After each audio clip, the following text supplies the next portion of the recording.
નમસ્કાર, KTV news ગુજરાતીમાં આપનું સ્વાગત છે। કેટીવી ન્યૂઝ ગુજરાતીના ખાસ કાર્યક્રમ કૃષિ દર્પણ સાથે હું છું હિનલ। આજે આપણે આ કાર્યક્રમમાં પ્રાકૃતિક ખેતી વિશે વાત કરવા જઈ રહ્યા છે।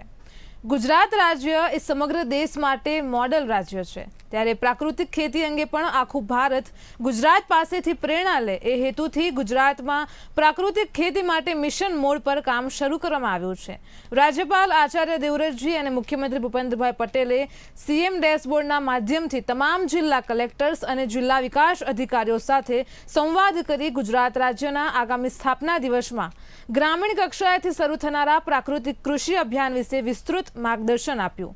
એ જ અંગે તેમણે વાત કરતા જણાવ્યું કે જેમ ડાંગ જિલ્લો સંપૂર્ણ પ્રાકૃતિક ખેતી કરતો જિલ્લો છે, તેમ આખું ગુજરાત રાજ્ય સંપૂર્ણ પ્રાકૃતિક કૃષિ કરતું રાજ્ય બને એ દિશામાં પ્રયત્નો કરવાની આવશ્યકતા છે। ભારતના યશસ્વી વડાપ્રધાન નરેન્દ્રભાઈ મોદી પણ પ્રાકૃતિક કૃષિ પદ્ધતિનો વ્યાપ વધે તે માટે સતત પ્રયત્નો કરી રહ્યા છે અને ખેડૂતોના કલ્યાણ માટે, લોકોના આરોગ્ય સાથે પણ સ્વાસ્થ્ય માટે, ધરતીમાં અને ગૌમાતાના સંરક્ષણ માટે આ પ્રાકૃતિક ખેતી પદ્ધતિ અનિવાર્ય છે, તેમ તેમણે ઉમેર્યું હતું। આજના આ ખાસ કાર્યક્રમમાં આપણને પ્રાકૃતિક ખેતી વિશે માર્ગદર્શન આપવા માટે આપણી સાથે શક્તિસિંહ જોડાઈ ગયા છે। શક્તિસિંહ જાડેજા, આપનું સ્વાગત છે આજના ખાસ કાર્યક્રમમાં। નમસ્કાર। આપણે આજે ખેડૂતોને માર્ગદર્શન આપવાનું શરૂઆત કરશું કે પ્રાકૃતિક ખેતીના સિદ્ધાંતો શું છે, પ્રાકૃતિક ખેતી શું છે અને તેના મહત્વના સિદ્ધાંતો શું છે, ત્યાંથી આપણે આજના કાર્યક્રમની શરૂઆત કરશું। સૌપ્રથમ નમસ્કાર કેટીવી ન્યૂઝ ચેનલના દરેક અધિકારીગણ અને ખાસ કરીને કેટીવી પરિવારને ખૂબ ખૂબ અભિનંદન કે આપ અમારા જે ખેડૂતો માટે એક ખેડૂતોને અને છેવાડાના ગામડા સુધી ખેડૂતને ખેતી માટેના કહી શકાય ને કે એને સારી માહિતી મળે એ માટેનો એક સરસ મજાનો જે આપ કાર્યક્રમ કરી રહ્યા છો એ બદલ ખૂબ ખૂબ આપને અભિનંદન। આજે જે આપણે એક સરસ મજાના મુદ્દાની ચર્ચા કરવાની છે, પ્રાકૃતિક ખેતી। આજે આપણે જોઈ રહ્યા છીએ ખેતીમાં ઘણા બધા પરિવર્તનો આવી રહ્યા છે। ખેતી ક્ષેત્રે આધુનિક ટેકનોલોજી એવી છે અને આ ટેકનોલોજીનો ઉપયોગ કરી અને આજે આપણે જોઈએ તો ખેડૂતોએ ખૂબ જ પ્રગતિ કરી છે, પરંતુ સાથે સાથે આપણે જોઈએ તો આજે જે આપણે ખેતીમાં જે રાસાયણિક ખાતરો, જે દવાઓ છે, જે બિયારણો છે, એનો ઉપયોગ કરી અને ઉત્પાદન તો આપણે વધાર્યું છે, પરંતુ ઉત્પાદનની જે ગુણવત્તા છે એ દિવસે દિવસે ઘટી રહી છે। ખાસ કરીને વધુ રાસાયણિક ખાતરો અને દવાઓનો ઉપયોગ જે આપણે કર્યો છે આપણી ખેતીમાં, એના કારણે આપણા પર્યાવરણને, આપણી જે જમીનની જે તંદુરસ્તી છે, જે સ્વાસ્થ્ય છે એ બગડ્યું છે। તો ફરીથી આપણી જે જમીનને ફળદ્રુપ બનાવવા માટે આપણી જે કૃષિના જે પાકો છે એનું જે ખાસ કરીને પોષક તત્વોથી ભરપૂર બને એ માટે પ્રાકૃતિક ખેતી આજે ખૂબ જ આવશ્યક છે। ખાસ કરીને ગુજરાત રાજ્યના રાજ્યપાલ શ્રી દેવવ્રત આચાર્ય ખૂબ જ પ્રયત્ન કરી રહ્યા છે, ઘણા બધા સેમિનારો થઈ રહ્યા છે અને ખાસ કરીને ગુજરાતની જે આત્મા ટીમ છે, આત્મા ટીમ દ્વારા પણ ગામે ગામે પ્રાકૃતિક ખેતી વિશે સેમિનારો થકી ખેડૂતોને પ્રાકૃતિક ખેતી કઈ રીતે કરવી એની પદ્ધતિ વિશેની માહિતી આપી રહ્યા છે। તો સૌપ્રથમ આપણે જે વાત કરવાની છે કે પ્રાકૃતિક ખેતી શું છે। પ્રાકૃતિક ખેતી એટલે પ્રકૃતિને કોઈ પણ જાતના નુકસાન કર્યા સિવાય પ્રકૃતિના જે સિદ્ધાંતો છે એ સિદ્ધાંતો સાથે ચાલી અને કરવાની થતી ખેતી, એટલે કે જે બહારથી કોઈ રાસાયણિક ખાતરો છે, દવાઓ છે, જે કેમિકલ છે કે જે આપણા પર્યાવરણને, જે આપણી જમીનને નુકસાન કરે છે એનો ઉપયોગ કરવાનો થતો નથી। ખાસ કરીને પ્રકૃતિએ જે આપણે આપ્યું છે, ઘણી બધી ઔષધિઓ છે એમાંથી દવાઓ બનાવી અને બીજું ખાસ આપણે દેશી ગોવંશ છે, તો દેશી ગોવંશનું જે છાણ અને ગૌમૂત્ર છે એના થકી આપણી જે ખેતી છે એ સમૃદ્ધ બની શકે એમ છે, તો એના માટેનો પ્રયત્ન કરવો। પ્રાકૃતિક ખેતીમાં પ્રાકૃતિક સિદ્ધાંતો પ્રમાણે પ્રકૃતિને કોઈ પણ જાતના ખલેલ પહોંચાડ્યા સિવાય પ્રકૃતિનું રક્ષણ થાય, જમીનની ફળદ્રુપતા વધે, એ માટે થતી ખેતી છે એટલે પ્રાકૃતિક ખેતી એને કહી શકાય। જી, તો જેવી રીતે આપણે અમને સમજાવ્યું કે પ્રાકૃતિક ખેતીના સિદ્ધાંતો શું છે, પ્રાકૃતિક ખેતી શું છે, તો ખેતી જે આપણું માધ્યમ છે એમાં પ્રાકૃતિક ખેતીનું એક અગત્યનું મહત્વ રહેલું છે, તો તેના વિશે અમારા ખેડૂત મિત્રોને માહિતગાર કરશો। ખાસ કરીને જે આપણે પ્રાકૃતિક ખેતીનું ખૂબ જ મહત્વ છે અને એના જે સિદ્ધાંતો છે, પ્રાકૃતિક ખેતીના જે સિદ્ધાંતોમાં આપણે જોઈએ તો એમાં જીવામૃત છે, ઘન જીવામૃત છે, આચ્છાદન છે, મિક્સ પાક છે, આ બધા જે એના સિદ્ધાંતો છે, એની પદ્ધતિ છે એ પ્રમાણે પ્રાકૃતિક ખેતી થતી હોય છે। અને ખાસ કરીને પ્રાકૃતિક ખેતીમાં દેશી ગોવંશ છે એને મહત્વ આપવામાં આવેલું છે. એનું જે ગૌમૂત્ર અને એનું જે છાણ છે એનો ઉપયોગ કરી અને ખેતી થતી હોય છે. હવે ખાસ કરીને પ્રાકૃતિક ખેતી છે એનું શું મહત્વ છે? તો આપણે જોઈએ આજે ખેડૂતો બહારથી રાસાયણિક ખાતરો અને મોંઘી દવાઓ લઈ અને ખેતી કરે છે. તો ઘણી વખત એવું થાય છે, આપણે જોઈએ છીએ અત્યારે વાતાવરણમાં ઘણા બધા ફેરફારો થતા હોય છે. તો ઘણી વખત વાતાવરણમાં ફેરફાર થવાને કારણે અથવા તો કમોસમી વરસાદ થવાને કારણે પાક સંપૂર્ણ નિષ્ફળ જાય છે. તો એવા સમયે ખેડૂતોએ જ્યારે પોતાનો પાક નિષ્ફળ જાય છે તો એની પહેલા એને પાકનો ઉછેર ખર્ચ પણ ઘટશે. જમીન જે છે એમાં કોઈ આપણે કેમિકલ નહીં નાખીએ એટલે જમીનની જે ફળદ્રુપતા પણ વધશે. જમીનની ફળદ્રુપતા વધશે, જમીનની તાકાત વધશે. એ જમીનમાં જે આપણે વાવશું, જેમ કે કઠોળ છે, શાકભાજી છે, એ બધું આપણે વાવશું તો એની જે ઉત્પાદન ક્ષમતા છે એ પણ દિવસે દિવસે વધશે. અને ખાસ કરીને આપને યાદ હશે કે વર્ષો પહેલા આપણે જે શાકભાજી ખાતા હતા, વર્ષો પહેલા જે આપણે રોટલા ખાતા હતા, એની જે સુગંધ, એની જે મીઠાશ છે આજે રહી નથી. શા માટે? કારણ કે આજે હાઇબ્રિડ બિયારણો આવી ગયા છે. તો હાઇબ્રિડ બિયારણો છે એનો ઉપયોગ થકી આપણે ઉત્પાદન તો વધારી શક્યા છીએ, પરંતુ જે કઠોળ છે, શાકભાજી છે, જે ફળ પાકો છે, એમાંથી જે આપણા શરીર માટે આવશ્યક જે પોષક તત્વો એટલે કે જે ન્યુટ્રિન્ટ્સ છે, બરાબર, જે આપણા બોડીને, આપણા સ્વાસ્થ્યને મજબૂત બનાવવા માટે ખૂબ જ ઉપયોગી છે, એ પોષક તત્વોની માત્રા ઘટતી જાય છે. અને ખાસ કરીને ઘણા બધા એવા કેમિકલો છે કે જે માનવ સ્વાસ્થ્ય માટે પણ ખૂબ જ આપણે જોઈએ કે નુકસાન કરે છે. ખાસ કરીને અત્યારે આપણે જોઈએ છીએ કે ગુજરાતમાં સતત ઘણા સમયથી નાની ઉંમરમાં હાર્ટ એટેક આવવા છે, કેન્સરનું પ્રમાણ દિવસે ને દિવસે વધી રહ્યું છે. હું એવું નથી કહેતો કે રાસાયણિક ખાતરો અને દવાઓના વધુ ઉપયોગથી આ બન્યું છે, પરંતુ રાસાયણિક ખાતરો અને જે દવાઓ છે એ ઘણા અંશે માનવ સ્વાસ્થ્ય પર અને કુદરતની જે કહી શકાય કે પોષણ કડી છે, જે આપણી જમીન છે, જે આપણું પર્યાવરણ છે, એને ખૂબ જ નુકસાન કરે છે. તો એ પણ આપણે ફાયદો થશે. પ્રાકૃતિક ખેતી થકી માનવ સ્વાસ્થ્ય પણ સુધરશે, જી. પર્યાવરણ પણ સુરક્ષિત થશે, પ્રાણી પક્ષીઓ પણ સુરક્ષિત થશે.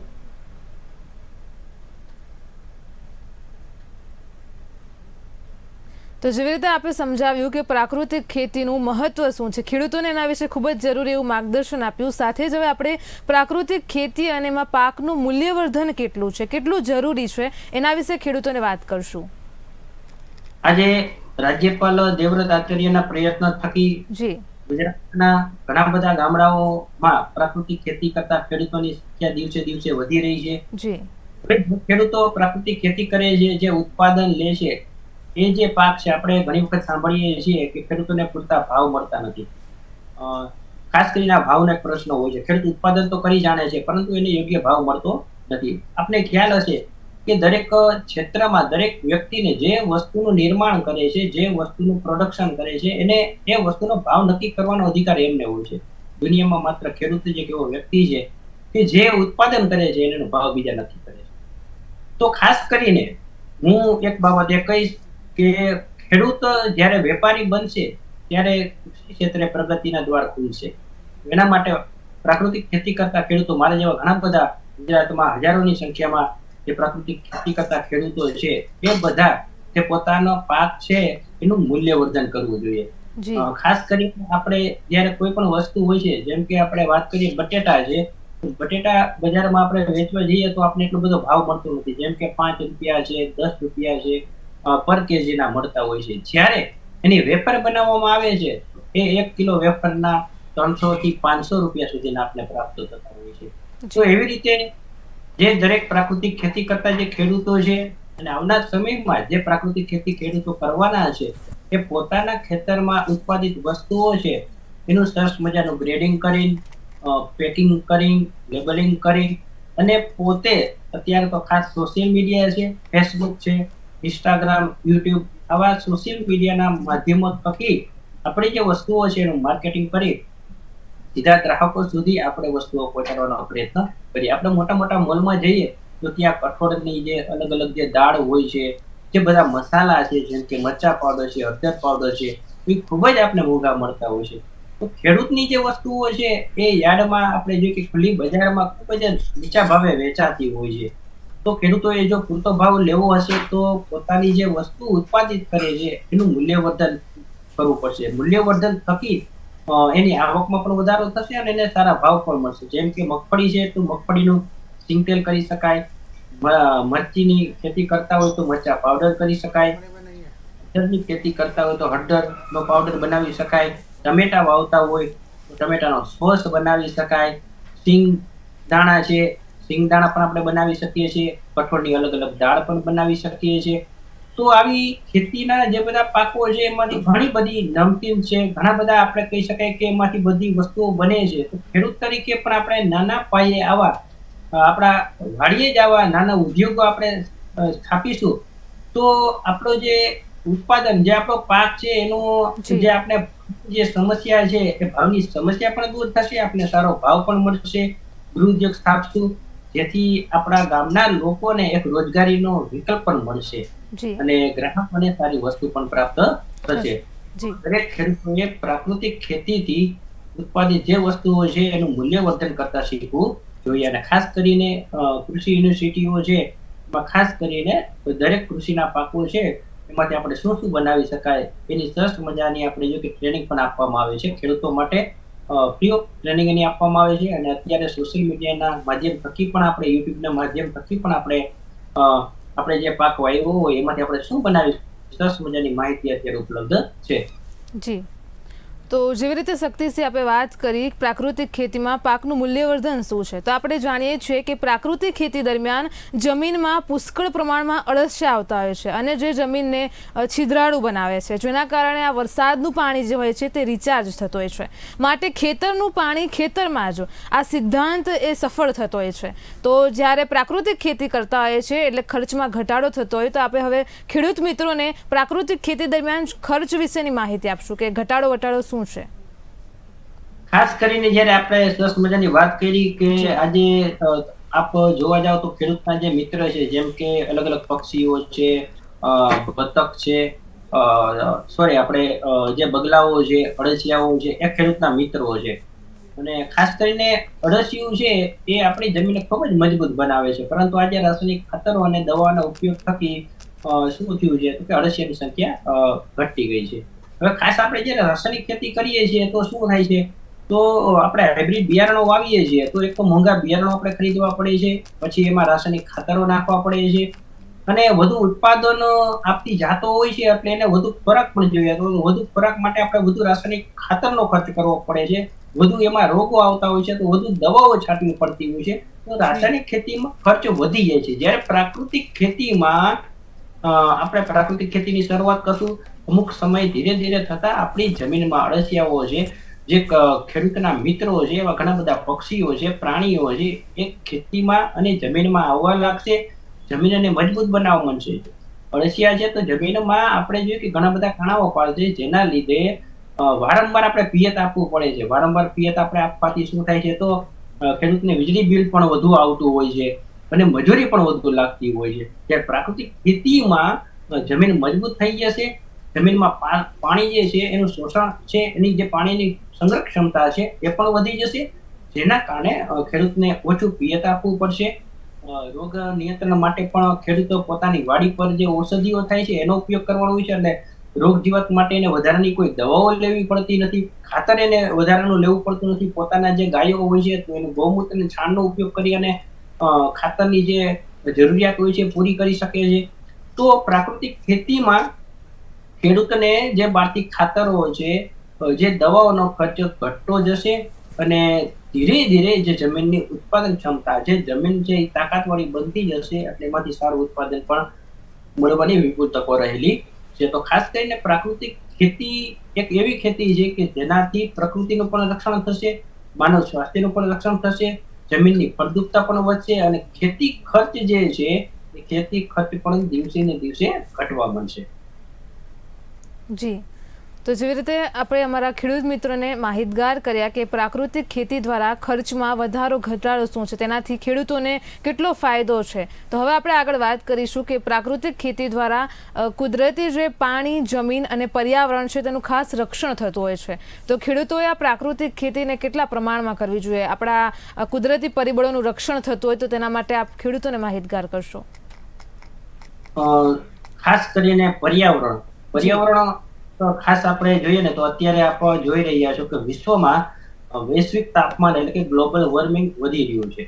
ગ્લોબલ વોર્મિંગ જે એટલે કે વૈશ્વિક તાપમાન દિવસે ને દિવસે પૃથ્વી વધુ ગરમ થતી જાય છે અને આપણે ખ્યાલ જ છે પૃથ્વી જ્યારે વધુ ગરમ થશે એટલે કુદરતી જે આફતો છે એનો સામનો કરવા માટે આપણે તૈયાર રહેવું પડશે. અને આ જે કહી શકાય ને કે પૃથ્વી પર અસંખ્ય જીવો છે, સૂક્ષ્મ જીવો છે, માંડી અને વિશાળકાય પણ જીવો છે, એમાં આપણે પણ એક છીએ. હવે આપ જોશો તો એક માનવ જ એક એવો છે કે જે કુદરતને પરેશાન કરે છે, કુદરતને ડિસ્ટર્બ કરે છે. એની જે સાયકલ છે એ સાયકલને કહી શકાય ને કે ખલેલ પહોંચાડવાનો એકમાત્ર પ્રયત્ન છે માનવ છે. આપણી માનવ સર્જિત ઘણી બધી જે પ્રવૃત્તિ છે, ખાસ કરીને જે રોડ રસ્તાઓ બનાવ્યા, વૃક્ષો આપણે આડેધડ કાપવા માંડ્યા, ઘણા બધા ઉદ્યોગોમાંથી ઘણા બધા પ્રદૂષિત હવાઓ છે વાતાવરણમાં ભળી, અને ખાસ કરીને આપણે ઘણા બધા એવા ઇલેક્ટ્રિક સાધનો છે એનો વપરાશ હોય તો અત્યારે ખાસ આપણે જોઈએ તો ઘણી બધી પ્રગતિ થઈ છે. અત્યારે જે પ્રગતિ છે એ પ્રગતિ એવી છે કે એ પ્રગતિ આપણે પર્યાવરણને નુકસાન કરી અને પ્રગતિ કરી છે. આ જે પ્રગતિ છે એ લાંબા સમયની પ્રગતિ ના કહી શકાય. લાંબા સમયની પ્રગતિ અથવા લાંબા સમયનો વિકાસ જે આપણે કહી શકાય કે ટકાઉ વિકાસ કેને કહેવાય, કે જે પર્યાવરણને સાથે રાખી પર્યાવરણને કોઈ પણ જાતનું નુકસાન ન થાય એ રીતે જે દરેક પ્રવૃત્તિ થતી હોય તો ખાસ આપણે જે આપણું પર્યાવરણ છે, જો પર્યાવરણ સુરક્ષિત નહીં હોય તો આપણું માનવ સ્વાસ્થ્ય પણ જોખમમાં થશે, ઘણા બધા ખેતીમાં પાકો પણ નહીં થાય. અને ખાસ કરીને અત્યારે વિશ્વના ઘણા બધા દેશો પર્યાવરણમાં જે ફેરફારો થઈ રહ્યા છે, આપ જોઈ રહ્યા છો સુનામી છે, વાવાઝોડું છે, ભૂકંપ છે, આવી ઘણી બધી ઘટનાઓ છે અલગ અલગ દેશોમાં બની રહી છે. એક સમય એવો આવશે આપણા દેશમાં પણ આવી કુદરતી આપત્તિઓનો સામનો કરવા માટે આપણે તૈયાર રહેવું પડશે, કારણ કે માનવ જે બધી પ્રવૃત્તિઓ છે એ પ્રવૃત્તિઓ પર્યાવરણને ખૂબ જ નુકસાન પહોંચાડ્યું છે. એટલે પર્યાવરણને આપણે સાથે રાખી અને આપણે કામ કરશું. દરેક પ્રવૃત્તિ, ખેતી નહીં, સાથે સાથે જે પણ આપણે પ્રવૃત્તિ, ઔદ્યોગિક પ્રવૃત્તિઓ છે એમાં પણ આપણે ખાસ પર્યાવરણનું ધ્યાન રાખી અને બધી પ્રવૃત્તિ કરશું તો ભવિષ્યમાં અને ખાસ કરીને આવનાર સમયમાં આપણે કહી શકાય ને કે પર્યાવરણની જે ખરાબ અસરો થાય છે એ ખરાબ અસરો આપણે અટકાવી શકશું. એટલે પર્યાવરણ સુરક્ષિત હશે તો આપણું સ્વાસ્થ્ય સુરક્ષિત રહેશે, આપણું સ્વાસ્થ્ય સુરક્ષિત છે તો આપણું અસ્તિત્વ છે. જો પર્યાવરણ સુરક્ષિત નહીં હોય તો માનવ જીવન માટે આપણે કહી શકાય કે ગંભીર પ્રશ્નો આવનાર સમયમાં ઉપસ્થિત થવાના છે. એમાં ખાસ કરીને પ્રાકૃતિક ખેતી છે એનું ખૂબ જ મહત્વનું યોગદાન છે. ખેતી ક્ષેત્રે તો મહત્વનું યોગદાન છે જ. ખેડૂતોની આવકમાં વધારો થશે, ખેડૂતોને ફાયદો થશે, ખેડૂતોને ખર્ચ પણ ઘટશે, જમીનની કહી શકાય કે ફળદ્રુપતા, એની જે પોષક તત્વો છે એ પોષક તત્વો પણ એમાં વધશે અને એ પોષક તત્વોથી ભરપૂર જ્યારે અનાજ થશે, જ્યારે શાકભાજી થશે, જ્યારે ફળો થશે તો એ બધા લોકો ખાશે, લોકોનું સ્વાસ્થ્ય પણ મજબૂત બનશે અને કહી શકાય ને કે પર્યાવરણનું પણ રક્ષણ થશે. તો પ્રાકૃતિક ખેતી છે એ એક કહી શકાય ને કે એવી ખેતી છે કે આવનાર સમયની માંગ છે, આવનાર સમયમાં પર્યાવરણ રક્ષણ માટે ખૂબ જ આવશ્યક છે. જી, તો ખેડૂત નિષ્ણાંત શક્તિસિંહ જાડેજાએ આપણને પર્યાવરણના રક્ષણની સાથે માનવ સ્વાસ્થ્ય સાથે પણ આ પ્રાકૃતિક ખેતી કઈ રીતે ફાયદાકારક છે તેની કડી સમજાવી. હવે એવી માહિતી મળી રહી છે શક્તિસિંહ કે જેવી રીતે દેશી ગાય આધારિત પ્રાકૃતિક ખેતી થતી હોય તો તેના માટે ખેડૂતોને ખૂબ જ પ્રોત્સાહિત કરવામાં આવતા હોય છે. તો તેના વિશે આપ અમારા ખેડૂત મિત્રોને માહિતગાર કરશો. ખાસ કરીને અત્યારે ગુજરાત સરકાર દ્વારા અને ખાસ કરીને હું તો આપણા દેશના તો આપણા રાજ્યના એટલે કે ગુજરાત રાજ્યના જે રાજ્યપાલ શ્રી દેવવ્રત આચાર્ય છે એનો ખૂબ ખૂબ આભાર ખેડૂત વતી માનીશ, કારણ કે ગુજરાતમાં જ્યારથી આવ્યા છે ત્યારે પ્રાકૃતિક ખેતીના અલગ અલગ સેમિનારો, અલગ અલગ તાલુકા કક્ષાએ સેમિનારો, અલગ અલગ ખેડૂતોને પ્રોત્સાહિત કરવા, પ્રાકૃતિક ખેતી કરતા ખેડૂતો છે એને બજાર મળે એના માટેની વ્યવસ્થા, અને અત્યારે ખાસ કરીને સરકારશ્રી દ્વારા, ગુજરાત સરકાર દ્વારા પ્રાકૃતિક ખેતી કરતા જે ખેડૂતો છે એને ગાય રાખવી હોય તો ગાયના નિભાવ માટે દર મહિને 900 રૂપિયા આપવામાં આવે છે, જેથી તે ગાયનો નિભાવ કરી શકે. એના માટે 900 રૂપિયાની સહાય છે. એ ઉપરાંત સરકાર આવનાર સમયમાં ખેડૂતોને પ્રાકૃતિક ખેતી થકી એને બજાર મળે એ માટેના પણ પ્રયત્ન છે. અને અત્યારે ગુજરાત રાજ્યમાં દરેક તાલુકા કક્ષાએ અને જિલ્લા કક્ષાએ ખાસ કરીને જે ડીડીઓ સાહેબ છે, જે કલેક્ટર છે, ટીડીઓ સાહેબ છે, બધા પ્રયત્ન કરી રહ્યા છે. તાલુકા કક્ષાએ પણ પ્રાકૃતિક ખેતી કરતા ખેડૂતોને બજાર મળી રહે, જિલ્લા કક્ષાએ પણ પ્રાકૃતિક ખેતી કરતા ખેડૂતોને બજાર મળી રહે એ માટે સરકાર ખૂબ જ પ્રયત્નશીલ છે. અને અલગ અલગ જે ઘણા બધા સેમિનારો છે અને ઘણી બધી તાલીમો થકી અત્યારે ઘણા બધા ખેડૂતોને પ્રાકૃતિક ખેતી શું છે, એનો સિદ્ધાંત કઈ રીતે છે, કઈ રીતે પ્રાકૃતિક ખેતી થાય, એમાં જીવામૃત કઈ રીતે બનાવવું, બીજ સંસ્કાર કઈ રીતે કરવા, અગ્નિસ્ત્ર છે, બ્રહ્માસ્ત્ર છે, એના કોઈ રોગ નિયંત્રણ માટે શું કરવું, કયા પાકો છે તો એ પાકોની વચ્ચે કયા પાકોની ખેતી કરવી, કઈ કઈ બાબતની કાળજી રાખવી, આ બધી બાબતોની સરસ મજાની માહિતી અત્યારે ગુજરાતના દરેક જે ગામોમાં ખાસ કરીને સરકારશ્રીના અને કૃષિ ખાતાના જે અધિકારીઓ છે એના દ્વારા ખેડૂતો સુધી પ્રાકૃતિક ખેતીની માહિતી આજે આપવામાં આવી રહી છે. અને આ જે માહિતી આજે આપવામાં આવી રહી છે અને એમાંથી જે ખેડૂતો તૈયાર થશે એ આવનાર સમય ગુજરાત માટે ખૂબ જ આપણે જોઈએ એક કહી શકાય ને કે ગૌરવ લેવા જેવી બાબત પણ છે.